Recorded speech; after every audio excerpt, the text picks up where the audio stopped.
After the 2019 Call of Duty Modern Warfare reboot with its complete engine overhaul, after the rise of Warzone using the same Infinity Ward engine to give us the series' definitive battle royale, after the more bombastic thrills of developer Treyarch's Call of Duty Black Ops Cold War, the first to get a next-gen console release, and the first to get 120Hz support there too. After all of that, the many flavours of Call of Duty that exist on its front end, in 2021 what's a game like Call of Duty Vanguard left to do? The answer for the team at Sledgehammer Games is to keep moving forward with an updated build of the Infinity Ward engine, but also to look backward, back to a World War II setting of trench warfare, tanks, aerial dogfighting, to return the series to its roots in the very first Call of Duty from 2003.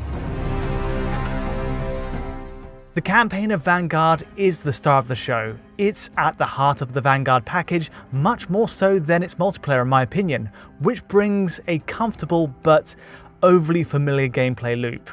The campaign gives Sledgehammer a real outlet to show what it can do. Set piece after set piece, its story builds around each member of an elite squadron.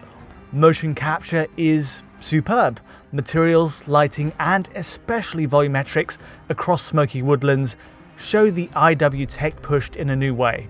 And of all the Call of Duty single-player showings of recent years, Vanguard's is a surprise highlight. Focusing on that campaign mode then, what's the best way to play across the new consoles? PlayStation 5, Series X and S? How do the visuals scale from the weakest machine to the strongest? And what of the reports of frame rate issues, the hitching? Lastly, and maybe most intriguingly, how does the game run at 120Hz on all three machines? Let's find out.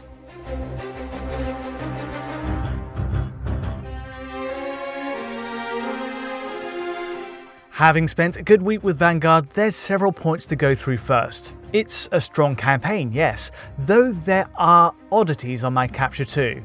Certain AI and animation bugs stuck out and show it's still in need of a good patching, mostly in the Operation Tonga mission. Enemies awkwardly repeat their animations in a group. You might catch a soldier stood motionless in a battlefield without a gun, oblivious to the carnage around him. There are bizarre ragdoll reactions on major characters, and okay, this all might be nitpicking, but for such a watertight campaign in every other sense, these moments stick out. If we take ourselves away from the bugs for a moment, there's also a full screen motion blur enabled by default, which I've got to talk on. It's overkill in its intensity, turning any quick pan into a smear.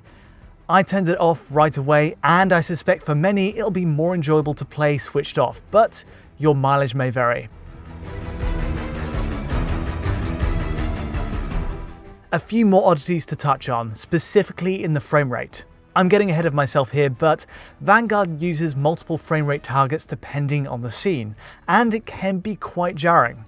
So for example, in-engine gameplay runs at 60fps just as you'd expect for Call of Duty, but check this out. As we move further into this jungle sequence, a pre-encoded render cuts in. It switches seamlessly enough, but you'll notice two things. Firstly, the frame rate drops to 30fps, and secondly, it shows macro block artifacting typical of compressed video encoding. It's really not clear why. Typically, developers use pre-rendered scenes to push post-effects, big battles, huge environments that the hardware can't deliver in real time, or otherwise to kind of disguise a loading transition. But here, it's a continuation of what Series X capably handles in-engine moments before. This goes for all consoles. And then there's the other point, which is the end of chapter scenes. These are the real deal, beautifully directed, motion captured, almost movie-like in the visual quality with heavy film grain laid over the top. But as you can see, they run at 24 frames per second. It's a, quote, cinematic 24fps, but yes, another jump in frame rate from the 60 of gameplay and the 30 in other scenes. It's all very strange.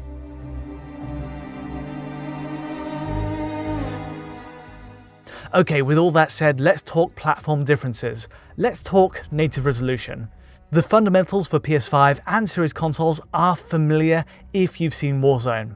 Just like Warzone, Dynamic resolution scaling and reconstruction techniques are used to push a 4K image, and often pixel counts are natively at 4K too.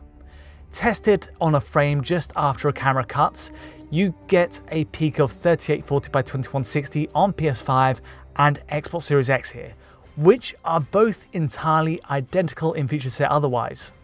Visually speaking, there's nothing to split them in core settings, besides the use of adaptive screen tearing on Xbox consoles right at the top.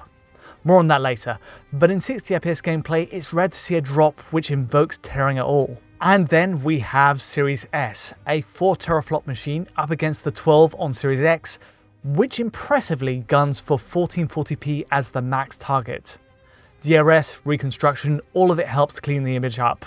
And I've got to say, in comparison with Series X, the entire visual makeup outside of resolution, 1440p versus 4K, is identical here too. Perhaps the biggest feature here is the support for 120Hz, and good news there. All current gen consoles get the goods, even Series S, where the resolutions are adjusted to make it work. That is, with varying degrees of success. You'll need a compatible display of course, but Call of Duty benefits massively from a near doubling in refresh from 60. Even if it sometimes doesn't quite hit 120 as we'll see. A new round of pixel testing is needed for 120Hz mode, which shows PS5 and Series X rendering at a peak of around 2730 by 1536, or a 70% scale on each axis of a 4K image. It appears to use DRS, but generally that appears to be the maximum pixel count on show. And then for Xbox Series S, we're settling for a lesser peak resolution of 1920 by 1080. That's looking directly at the sky or generally less taxing areas. As a rule of thumb here, the visual difference from the standard 60Hz mode is limited to just the resolution change. Shadows, geometry draw, and lighting appear to stay in place.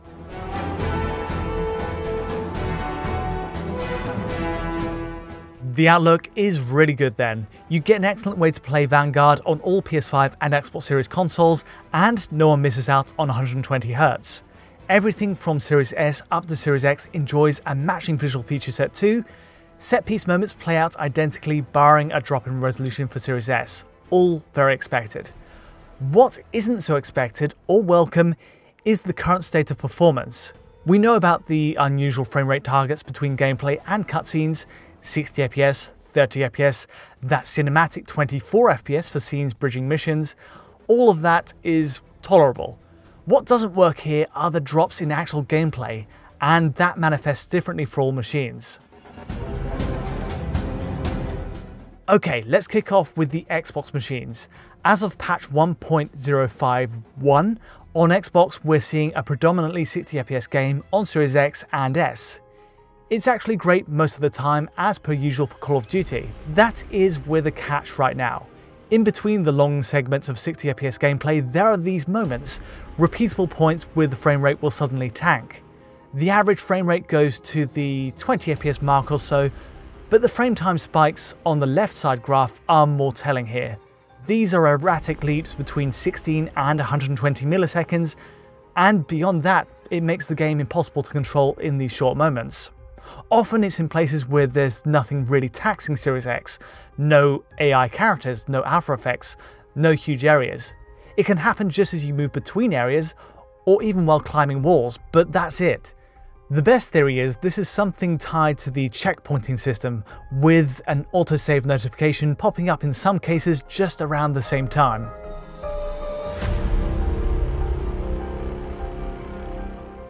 Again, it's worth stressing Series X runs faultlessly 99% of the time otherwise.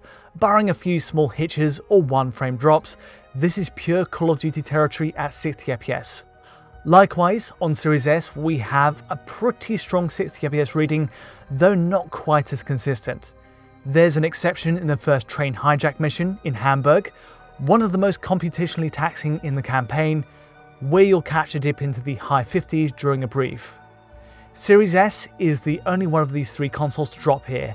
Other than that, it's extremely robust at 1440p and similar settings.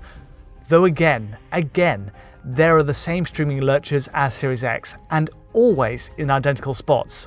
It's very possible we'll see issues like this patched, and hopefully they can be. Both Series S and X offer solid ways to enjoy the campaign, just expect a few distractions like this along the way. Next, there's the state of PS5 at 60fps. Again, we have 60fps a majority of the time, but those hitches are here too, even if they manifest a little differently. It's often in different spots entirely to Series X, where, for example, PS5 flies through this connecting room no problem. However, PS5's issues are just as glaring. Even in battle, the auto checkpointing system triggers a sharp hang-up right smack bam in the middle of gameplay. It lasts half a second and then you resume as you were, but it's far from ideal clearly. Think of it more as a sharp burst of drop frames rather than a sustained burst of hitching which we have on Series X. I found myself mid-battle and suddenly facing a still image. There are basic parkour style climbing sequences where play will suddenly stop for a moment. Again, 60fps play runs perfectly the rest of the time. These moments stick out though, and can arrive at literally the worst time. That's the summary for the 60fps modes. All three systems need issues addressed, but mostly it is playable, it is enjoyable. The next big question though is how that 120Hz mode fares, and I'm glad to say most missions, outside of the first, run smoothly at that double refresh on new consoles. The chop in resolution to 1536p helps on PS5 to give it enough overhead, and likewise on Series X, we're firmly at 120fps in most gameplay. Any drops you may see, down to 90fps for example, will also be much harder to catch by eye than, say, a sub 60fps drop. It's all relative to the target. Now clearly neither console locks 120 down perfectly, and we find each veering into the 80s at their worst point. Put side by side in the absolute worst stress test points, rising over the trench tops to charge at the enemy here gives the machines a great workout, a lot of CPU driven elements like AI, a lot of alpha in the form of explosions, and plenty of rising smoke.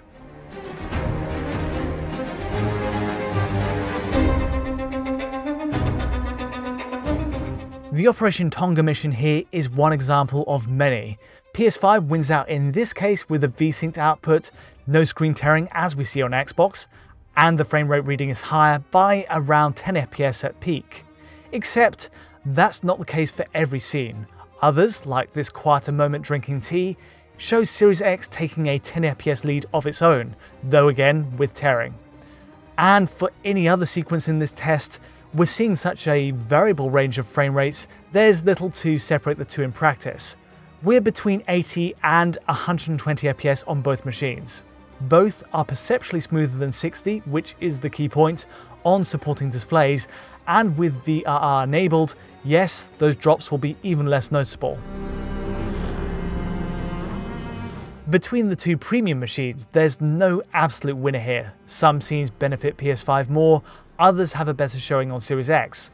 One downside is that sadly the hitching issues at 60fps are an issue at 122. You'll spot it in the same rooms, the same corridors as before, and it sticks out like a sore thumb. I think the turnout is strong that aside. I mean, for perspective and looking at Series S next, it's clear we're looking at a big drop in performance in the 120 mode. In practice, we're down closer to the 60fps line, with very discrete screen tear, where the game really taxes the system. The opening Hamburg mission is a great workout, as ever, going between 60 and 80, and again it just shows how much closer Series S is to falling under 60fps in the regular mode. We're rarely touching the full 120Hz here, but all the same, I'm glad we at least have the option. That, in a nutshell, is where Vanguard stands right now. We have a compelling campaign, set back by performance issues and a few bugs on console at launch. Performance is well optimized in most spots though, especially looking at the 120Hz modes. Again, Vanguard shows how seamlessly the IW engine scales across most systems. Barely anything is lost outside of the pixel count on Series S, with the visual direction holds up on all systems.